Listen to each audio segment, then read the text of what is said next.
আসসালামু আলাইকুম। কেমন আছেন সবাই? আশা করি ভালো আছেন। আবারও স্বাগতম ল্যাকটা মডারিস V8 ট্রেনিং প্যাকেজের নতুন ভিডিও টিউটোরিয়ালে। মডেল ফাইল আমি ফাইলটিকে ওপেন করলাম। আপনারা হয়তো দেখেছেন এখান থেকে ল্যাকটা মডারিসের অপশন 1 থেকে শুরু করে 8 পর্যন্ত প্রত্যেকটি অপশনের বিভিন্ন ফাংশন নিয়ে আলোচনা করেছি এবং কিভাবে কাজ করবেন তা আমরা শিখেছি। কিছু কিছু ফাংশন বাদ আছে, যেমন লিঙ্ক ফাংশন, ডিএক্সএফ কিভাবে করতে হয়, তো এগুলো আমরা আলোচনা করব। F1 থেকে 8 পর্যন্ত 8টি ফাংশন এবং এর বাদেও 2টি ফাংশন আছে। একটি ফাংশন হলো 1 থেকে 8 পর্যন্ত যেই অপশনগুলো আছে এগুলোকে অন করা এবং পূর্বের অবস্থায় ফিরে যাওয়া। যেমন আমি F1-এ ক্লিক করলাম, আমি যদি চাই পূর্বের অবস্থায় ফিরে যাব, অর্থাৎ সবগুলো ফাংশন এখানে 1 2 3 4 5 6 8 শো করবে, তাহলে আমরা এই অপশন ক্লিক করব, এটি ওপেন করব, আবার এখানে ক্লিক করব, তাহলে এই অবস্থায় ফিরে আসবে। আরেকটি হলো F1 এর কাজ হলো 3Dর কাজ করা। আমরা যদিও এই সফটওয়্যার দিয়ে 3Dর কাজ করব না, আজকের ভিডিওতে আমি এখান থেকে 3D সফটওয়্যারে যে বেসিক কিছু কাজ আছে সেগুলো আমি এখান থেকে দেখাতে পারি। এখান থেকে কিন্তু আপনারা 3Dর কাজ করতে পারবেন, তবে আমি এখান থেকে 3Dর কাজ করি না। 3Dর কাজ করার জন্য আমি ক্লো 3D থেকে করে থাকি। আমরা 3Dর কাজ শিখব CLO থেকে। আজকের ভিডিও এখান থেকে আমি 3Dর বেসিক কিছু কাজ দেখাবো, আপনারা চাইলে এখান থেকে কাজগুলো করতে পারেন।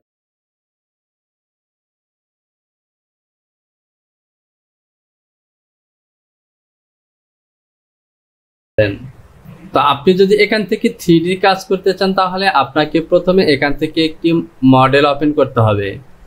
ধরুন আমি এটিকে ওপেন করলাম। এবার আমাকে এখান থেকে চলে যেতে হবে ভেরিয়েন্টে।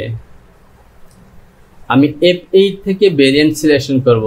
তো যেহেতু ফাংশনগুলো নিচের দিকে চলে গেছে, আমি 2টি ফাংশনকে অফ করে দিলাম। এ হলো আমার ভেরিয়েন্ট।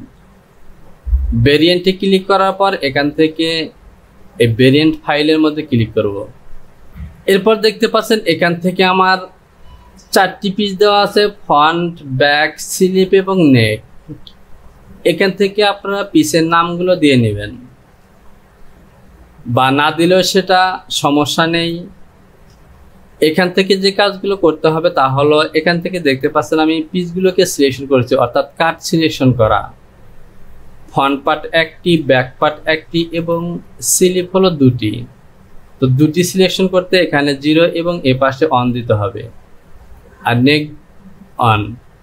এবার আমি এখান থেকে চলে যাব পিস আর্টিকলস। এখান থেকে ক্রিয়েট পিস টু স্টিচ এই অপশনটিতে ক্লিক করে দেব। এটিকে ক্লোজ করে দিলাম। ফাইল, সেভ, আবারও ফাইল এবং এখান থেকে মডেল ভ্যালিডেশন। এবার আমাকে এখান থেকে এই অপশনটিতে ক্লিক করে দিতে হবে। তো আমি এখান থেকে ক্লিক করে দিলাম। এরপর এখান থেকে ডেস্কটপ স্টিচ শর্টকাটটি দেখতে পাচ্ছেন স্ল্যাশ, এই অপশনটি ক্লিক করে দেব, তাহলে আমার এই পিসগুলো 3D প্রসেসিং এর কাজে চলে যাবে। তো আমি এখান থেকে ক্লিক করে দিলাম। এবার আমরা এখান থেকে এই পিসগুলিকে সাজিয়ে দিব। তো আমি যেভাবে সাজাবো, আমি চলে যাব এখান থেকে এডিট এবং এখান থেকে মুভ সিলেকশন করব, যার শর্টকাটটি হলো D। এবার এই পিসের উপর রেখে যদি আমি জেড বাটনটি প্রেস করি, তাহলে দেখতে পাচ্ছেন মাউসের সাথে কিন্তু পিসটি চলে এসেছে। আমার ব্যাক পার্টটি এভাবেই থাকবে এবং ফ্রন্ট পার্টটিকে আমি অপোজিট দিকে ঘোরাবো। আর ঘোরানোর জন্য এখান থেকে আমি ক্যাপস লক করে দিয়ে জেড বাটনটি প্রেস করব, তাহলে দেখতে পাচ্ছেন ঘুরে যাচ্ছে। এই দুটিকে আমি এভাবে মুখোমুখি দিলাম। এরপর দেখতে পাচ্ছেন ডাউন সাইডে হলো আর্মহোল সাইড। তো স্লিপের প্যাটার্নটিকে আমি এইখানে দেব। এরপর এই স্লিপটিকে দিব এ পাশে। আর নেকের প্যাটার্নটি যেহেতু আপনার মিডল পজিশনে জয়েন্ট হবে, সুতরাং নেকের এই পিসটিকে আমি মিডল পজিশনে দেব। আমার পিসগুলো সাজানো হয়ে গেছে। এবার এখান থেকে আমাকে স্টিচ দিতে হবে। তো স্টিচ দেওয়ার আগে এখান থেকে আমি ফাইলটিকে একবার সেভ করে নেই। File, save, continue.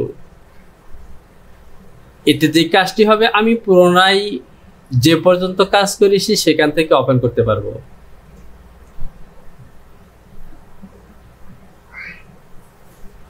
এবার চলুন এখান থেকে আমরা স্টিচ দেব।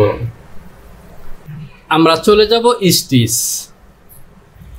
এখান থেকে অ্যাড সাপোর্ট, শর্টকাট হলো পি। এটিকে সিলেকশন করব এবং শুরুতে আমি এখান থেকে শোল্ডার দুটিকে স্টিচ দেব। তো আমি এভাবে ক্লিক করব এবং দেখতে পাচ্ছেন ব্ল্যাক কালার হয়ে যাচ্ছে। এখানে রাইট বাটন ক্লিক করব, আবার এ পাশে ক্লিক করব, রাইট বাটন ক্লিক করব। অবশ্যই এ পাশে নেক যেহেতু আমি মিডল পজিশন থেকে নিলাম, অবশ্যই এখানে মিডল পজিশন থেকে নিব। আমি এখান থেকে নিয়ে আবার এখান থেকে আসবো এমন না। এবার ডাউন সাইডে এ পাশে ক্লিক করলাম, right button, left button click করলাম, আবার রাইট বাটন। এরপরে এই লাইনগুলোকে আমরা সুইং লাইন কিভাবে হবে তা দেখিয়ে দিয়েছি। এবার স্টিচ দিয়ে দিতে হবে। Associate stitch and support selection করলাম, এই লাইনটিতে ক্লিক করব এবং এই লাইনটিতে ক্লিক করব। এরপর ফাঁকা অংশে রাইট বাটন ক্লিক করব। তো দেখতে পাচ্ছেন স্টিচ হয়ে গেছে। এই লাইনটিকে সিলেকশন করব, এই লাইনটিকে সিলেকশন করব এবং ফাঁকা অংশের মধ্যে এসে রাইট বাটন ক্লিক করব। আমরা যদি যে বাটনটি প্রেস করি তাহলে দেখতে পাচ্ছেন আমাদের শোল্ডার স্টিচ ওকে। এরপর আসুন স্লিপ।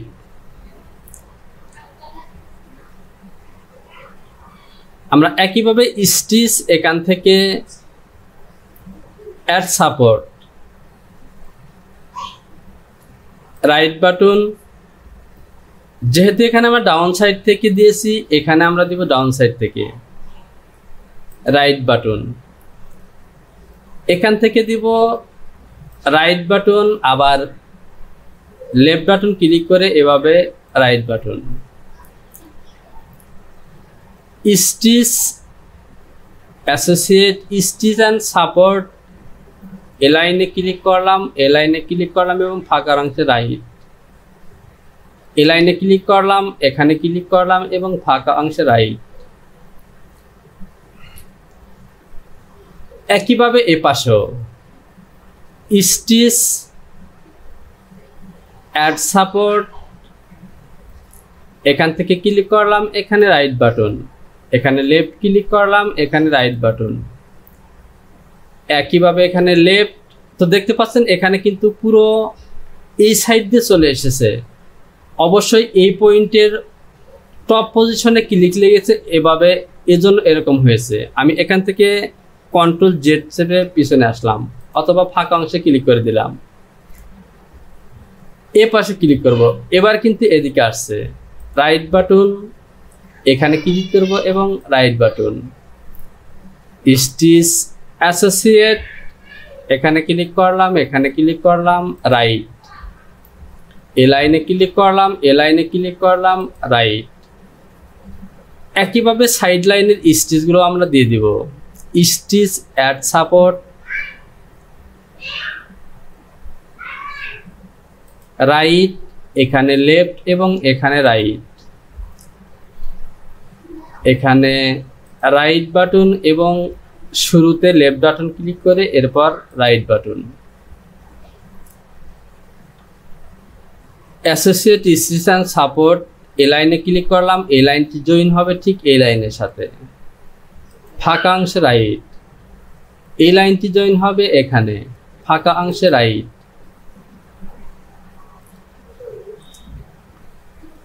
এবার লক্ষ্য করুন আমার পিসগুলো স্টিচ দেওয়া হয়ে গেছে। একই সাথে স্লিপের আরো দুটি স্টিচ বাদ আছে। এই দুটি স্টিচ একইভাবে দিতে হবে। তো লক্ষ্য করুন এখান থেকে আমাদের স্টিচ দেওয়ার কাজ হয়ে গেছে। এবার আমরা এটিকে ক্লোজ করে দেব। File, save, continue, file, model validation. আমরা ফাইলটিকে সেভ করে দিয়েছি। এবার এখান থেকে চেক 3D ফিটিং এই অপশনটিতে ক্লিক করব। এখানে দুটি অপশন এসেছে, ভেরিয়েন্ট নেম এবং গ্রেডিং।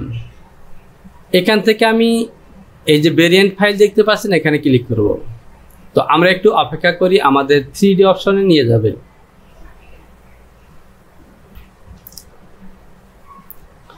তো দেখতে পাচ্ছেন আমাদের ফাইলগুলো 3D অপশনে চলে এসেছে। এবার আমরা এখান থেকে 3D কাজ করতে পারবো।